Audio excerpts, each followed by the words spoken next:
یہی لوگ حقیقی کافر ہیں اور ہم نے کافروں کے لیے ذلیل کرنے والا عذاب تیار کر رکھا ہے۔ اور جو لوگ اللہ تعالیٰ پر اور اس کے رسولوں پر ایمان لائے اور انہوں نے ان میں سے کسی ایک کے درمیان فرق نہ کیا، یہی لوگ ہیں، انہیں جلد ہی اللہ تعالیٰ ان کے اجر سے نوازے گا، اور اللہ تعالیٰ ہمیشہ سے بے حد بخشنے والا، نہایت رحم والا ہے۔ اہل کتاب آپ سے سوال کرتے ہیں کہ آپ ان پر آسمان سے کوئی کتاب اتار لائیں، سو وہ تو یقیناً موسیٰ سے اس سے زیادہ بڑا سوال کر چکے ہیں۔ چنانچہ انہوں نے کہا کہ ہمیں اللہ تعالیٰ کو بالکل سامنے دکھا دو، تو ان کے ظلم کی وجہ سے انہیں بجلی کی کڑک نے پکڑ لیا، پھر انہوں نے بچڑے کو معبود بنا لیا، اس کے بعد کہ ان کے پاس واضح نشانیاں آ چکی تھیں، تو ہم نے اسے درگزر کیا اور ہم نے موسیٰ کو واضح غلبہ دیا،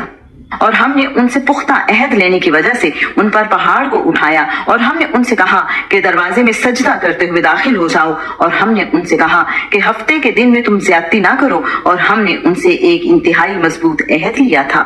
چنانچہ ان کے پختہ عہد توڑنے اور اللہ تعالیٰ کی آیات کا کفر کرنے اور پیغمبروں کو ناحق قتل کرنے اور یہ کہنے کہ ہمارے تو دل غلافوں میں ہیں، بلکہ ان کے کفر کی وجہ سے اللہ تعالیٰ نے ان کے دلوں پر مہر لگا دی ہے، سو ان میں سے بہت ہی کم لوگ ایمان لاتے ہیں۔ اور ان کے کفر کی وجہ سے اور مریم پر ان کے بہتان عظیم کی وجہ سے اور ان کے کہنے کی وجہ سے کہ یقیناً اللہ تعالیٰ کے رسول مسیح ابن مریم کو ہم نے قتل کیا، حالانکہ انہوں نے نہ اسے قتل کیا اور نہ اسے سولی چڑھایا، بلکہ ان کے لیے اس کی شبیہ بنا دی گئی، اور بلا شبہ جن لوگوں نے اس میں اختلاف کیا یقیناً وہ اس کے بارے میں شک میں ہیں، انہیں اس کے بارے میں گمان کا پیچھا کرنے کے سوا علم نہیں، اور انہوں نے یقیناً اسے قتل نہیں کیا،